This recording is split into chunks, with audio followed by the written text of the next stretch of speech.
So, what if I told you that the biggest secret to sounding clear and natural in English has almost nothing to do with your grammar or your vocabulary? Well, today, we're going to unlock that secret. It's called word stress. Have you ever been there?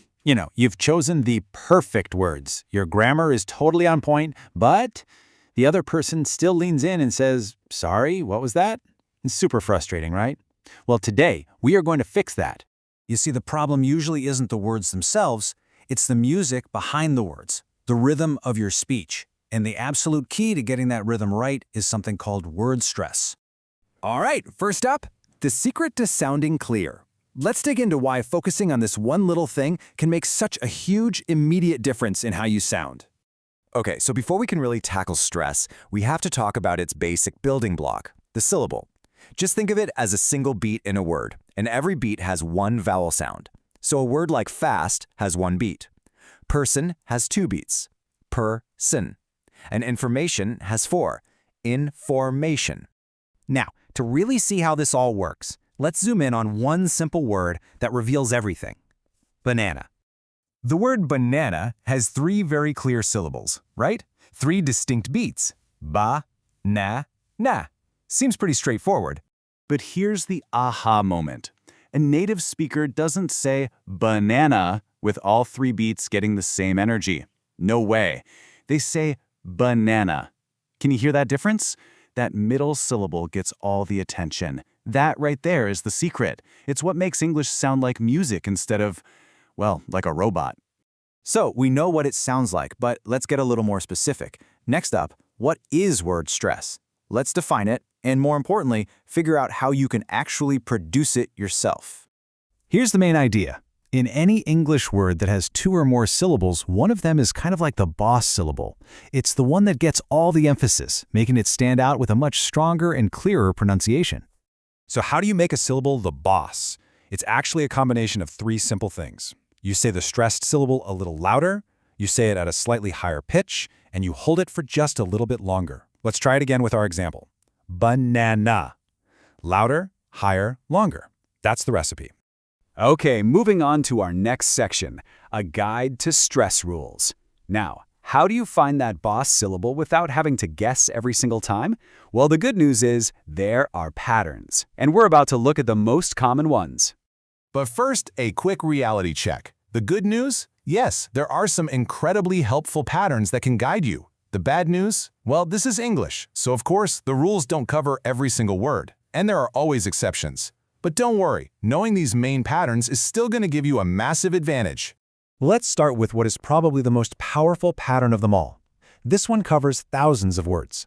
For most two-syllable nouns and adjectives, the stress is on the first syllable. Think, picture, happy. But for most two-syllable verbs, it flips to the second syllable. Decide, repeat. Seriously, just getting this one rhythm down for nouns versus verbs will make you sound so much more natural. Now, for longer words, the ending, or the suffix, is your secret clue. Any word that ends in tation, scission, or shin pretty much always has the stress on the syllable right before it. For example, information, discussion, politician. Once you spot this pattern, you'll start seeing it everywhere. And here's another fantastic pattern that works the exact same way. For words ending in IC, the stress also falls on the syllable right before it. Words like economic, dramatic, and scientific. It's like a little pronunciation cheat code that's built right into the word. And our final rule is for those longer words that end in Y. For these, all you have to do is find the stress by counting back two syllables from the end. So for biology, the stress is on the O. For activity, it's on the T. And for possibility, you get the idea. A simple count is all it takes. All right, we're at our final and honestly most important section, the power of contrast. You now know what stress is, how to make it, and you've got some rules to find it. But what we're about to cover now, this is what separates good English from truly great natural-sounding English. Okay, so we've spent all this time talking about making the stressed syllable louder, higher, and longer. But that's only half the battle. The real magic, the part that most people completely miss, is what you do with the unstressed syllables. You have to make them quieter, lower, and shorter. It's this huge difference between the strong and the weak. That's what creates the real music of English.